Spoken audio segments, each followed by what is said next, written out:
Dear friends, we continue our reading classes.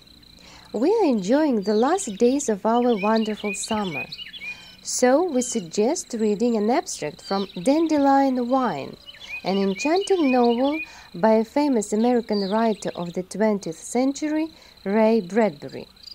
This novel stands out in the Bradbury literary heritage as the author's most deeply personal work, a semi-autobiographical recollection of a magical summer in 1928. Enjoy this enchanting novel. Summer 1928 began, and yet another harvest. Grandfather stood on the wide front porch like a captain serving the vast unmotioned calms of a season dead ahead. He questioned the wind and the untouchable sky and the lawn on which stood Douglas and Tom to question only him. "Grandpa, are they ready?" "Now!" Grandfather pinched his chin. 500, 1,000, 2,000 easy. Yes, a good supply. Pick them easy, pick them all. A dime for every sack delivered to the press. The boys bent, smiling.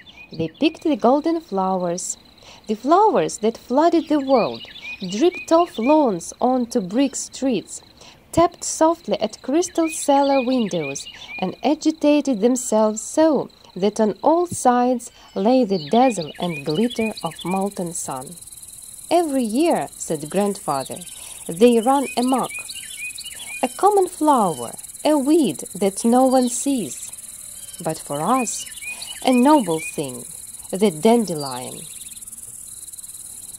So, plucked carefully in sacks, the dandelions were carried below. The cellar dark glowed with their arrival. The wine press stood open, cold. A rush of flowers warmed it.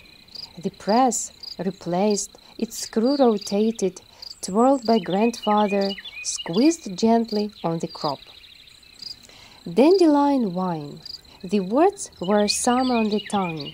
The wine was summer caught and stoppered. And now that Douglas knew, he really knew, he was alive, and moved turning through the world to touch and see it all. It was only right and proper that some of his new knowledge, some of this special vintage day, would be sealed away for opening on a January day, with snow falling fast and the sun unseen for weeks or months, and perhaps some of the miracle by then forgotten and in need of renewal. Since this was going to be a summer of unguessed wonders, he wanted it all salvaged and labeled so that any time he wished he might tiptoe down in this dark twilight and reach up his fingertips. Hold summer in your hand. Pour summer in a glass. A tiny glass, of course, the smallest tingling sip for children. Change the season in your veins by raising glass to lip and tilting summer in. You may find the full text of this novel, as well as many other science fiction books by Bradbury, at Window on America Center in Д.І.Чижевський Library. You are welcome!